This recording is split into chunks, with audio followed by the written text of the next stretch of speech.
There. My name is Doreen Cumberford. I am one of the co-hosts of Nomadic Diaries.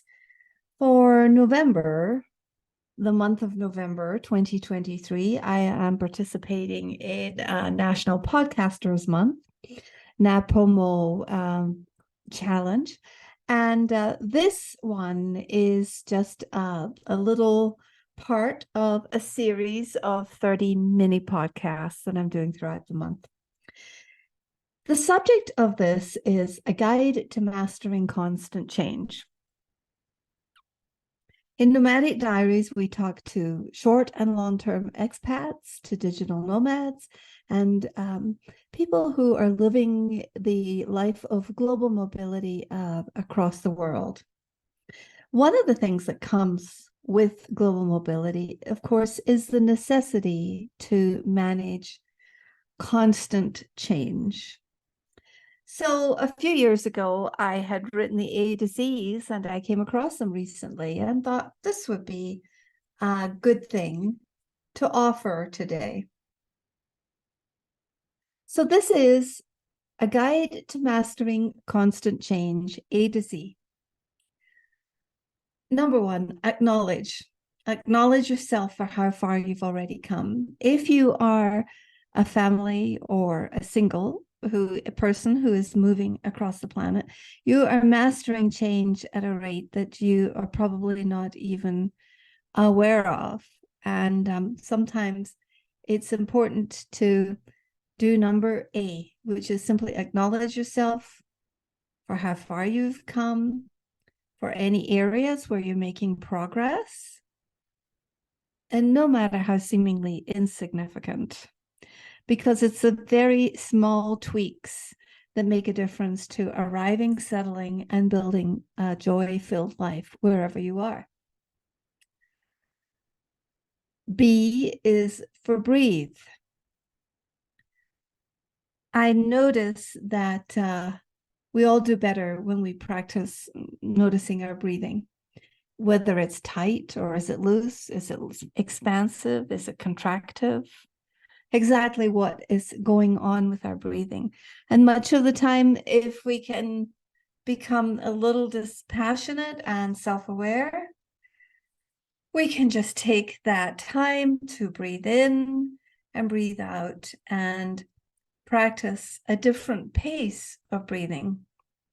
I like the box breathing method or the 7 counts of breathing, where you breathe in for 2, hold for 3, and exhale for 4. Many of these different types of breathing can bring us present, and sometimes that's all we need, is just to be brought fully into the present. C, consult. C is to consult your inner guide, develop your inner voice, and give it some time every single day to advise and to become one of your advisors on your advisory board. How is your self-consultation going? Are you in a situation where you are in the midst of an assignment? Are you arriving to assignment? Or whether you're leaving an assignment, you're constantly in motion in terms of the juggles in your life and with culture. So consulting your inner guide or consulting any guides, what are the consultations that you need to do today? Who do you need to consult? When do you need to consult them? Number D is daily doses of self-nurturing and caretaking practices. Now, I don't know about you, but sometimes I feel like I get hit over the head constantly with details and information about self-care practices. And there is a part of me that just wants to shut that down. That I feel like, yes, it's a fact of life, it's important, but how often I do it, how often I take care of myself is a reflection of the quality of the life that I live. So what daily dose of self-nurturing or caretaking can you do today? Just one small thing. Can you make an appointment for, can you call to make an appointment? Can you carry out an action? Can you go someplace? What small daily dose of self-nurturing can you take? Number E is eat well. Do you notice your energy after eating a certain food? Do you notice whether it's expanded or if it's contracted, or if you feel full or satisfied, or if you feel hungry or dissatisfied? Do you feel energized and free, or do you feel congested and clogged up? So where are you with your eating? Are you having a good day eating, a good week of eating, a good month of eating? Or is it around the holidays or another time? Sometimes when we're in the midst of moving and traveling, eating goes by the wayside, and it, quite frankly, is not always high on my priority list. Hasn't always been high. Now it is much higher. So eat well. F is for feel good. Actually create the way you want to feel. Do you want to feel energized? Do you want to feel calm? Do you take the time to actually feel, notice, record, and journal about how you're feeling? G is for gratitude. Starting or ending our day with the practice of being grateful over time can make an enormous difference. And so over time, things like saying 3 things I'm grateful for first thing in the morning. I'm grateful for a good night's rest. I'm grateful for a comfortable bed. I'm grateful for being able to keep the window open and get some fresh air in at night. Just start, and building that practice actually builds out our sense of well-being, our sense of who we are, our sense of belonging in a place. So gratitude is number G.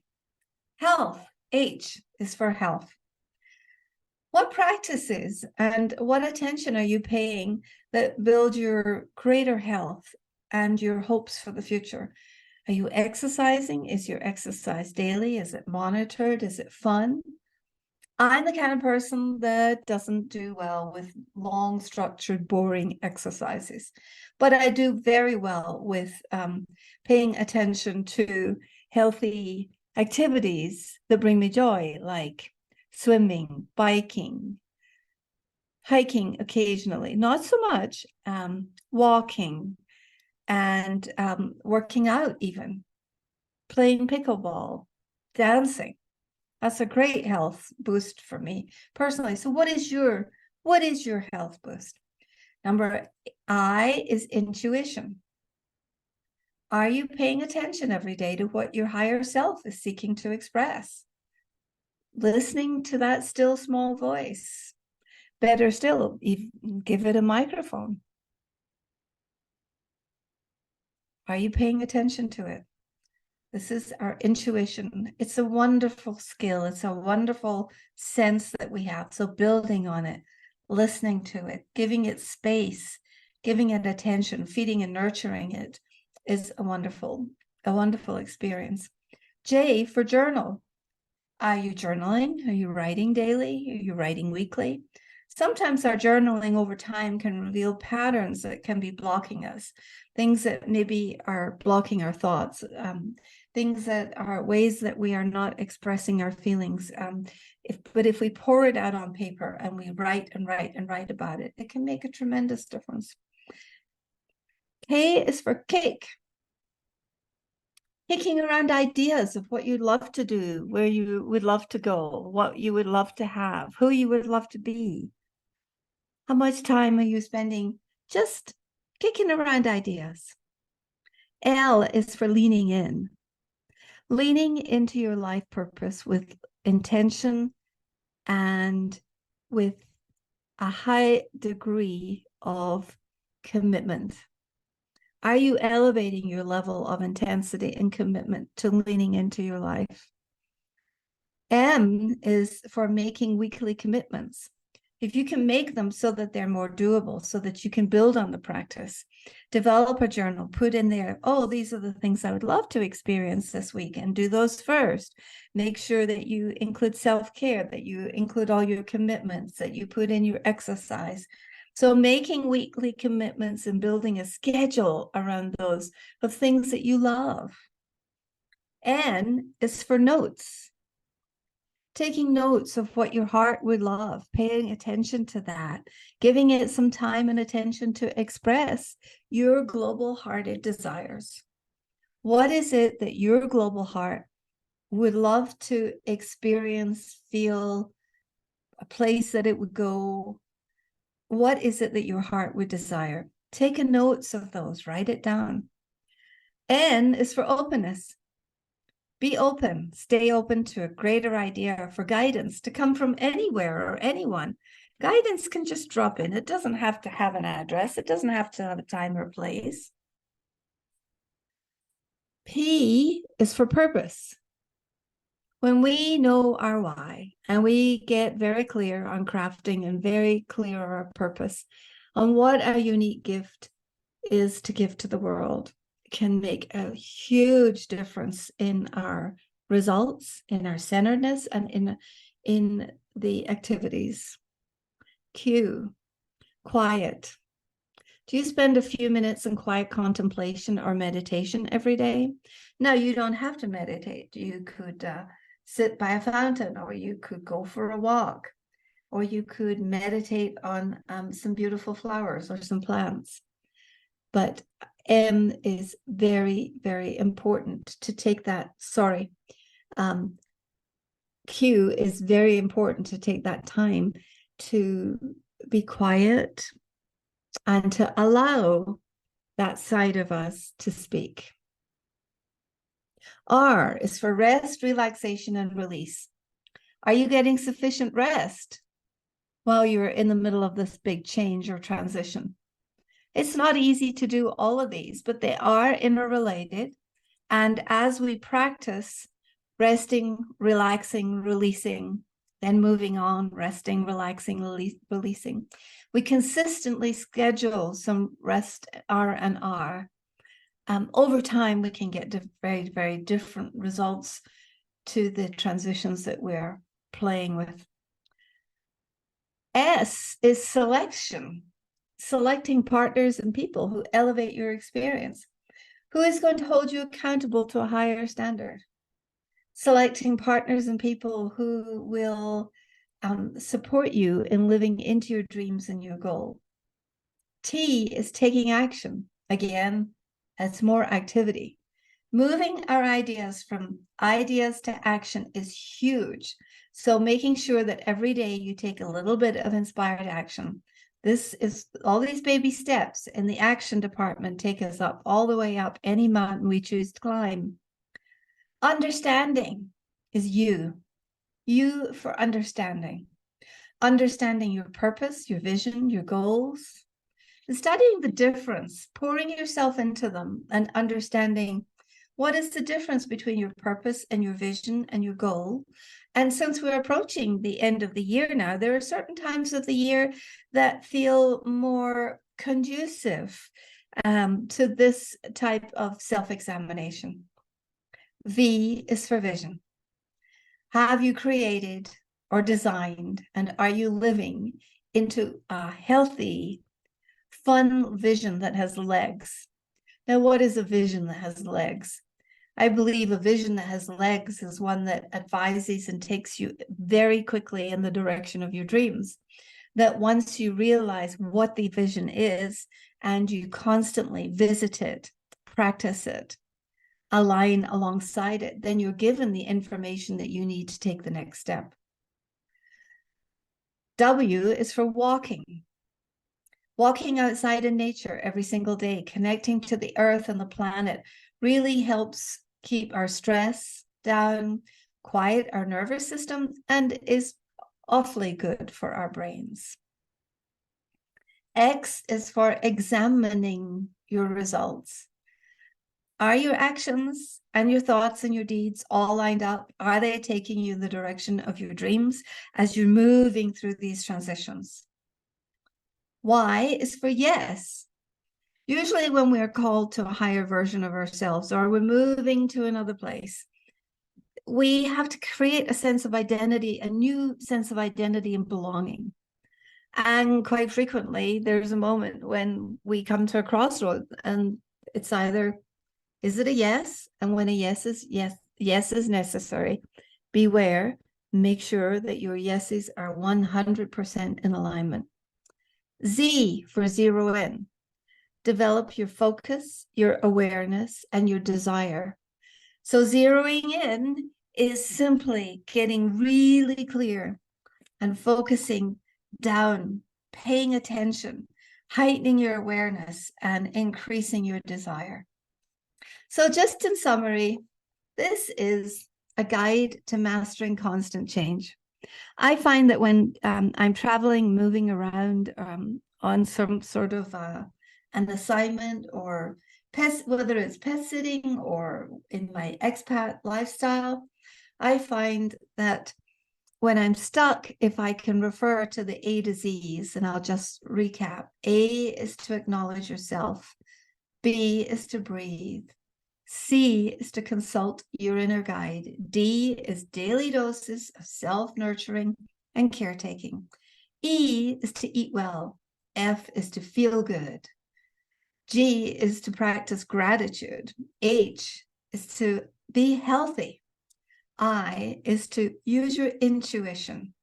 J is to journal daily. K is to kick around ideas. What would you love to be, do, have? L is leaning into your life with purpose. M is making weekly commitments, making them so doable. N is taking note of what you would love. And O is being open, staying open to a better idea. P is to craft your purpose. Q is to get quiet. R is building rest and relaxation. S is selecting partners and people who elevate your experience and hold you accountable. T is to take some action. U is to understand yourself, your purpose, your vision. V is to create vision. W is to walk. Walk. X is to examine our results, and Y is to say yes when we're called to being a higher version of ourselves. Finally, Z, zero in, develop your focus and awareness. Now, you may not want to be using all of these in one day, but I suggest that if you have a nice handy list of these, like on a deck of cards, or if you put them in front of you, or you just listen to this list, pick one or two every week that you can focus on and build the life of your dreams wherever you are on your global mobility journey. So my name is Doreen Cumberford. I am with Nomadic Diaries. This is part of the NaPodPoMo, the National Month for Podcasting. Please, could you take a listen and share and like and tell your friends if you enjoy the podcast. Thank you so much.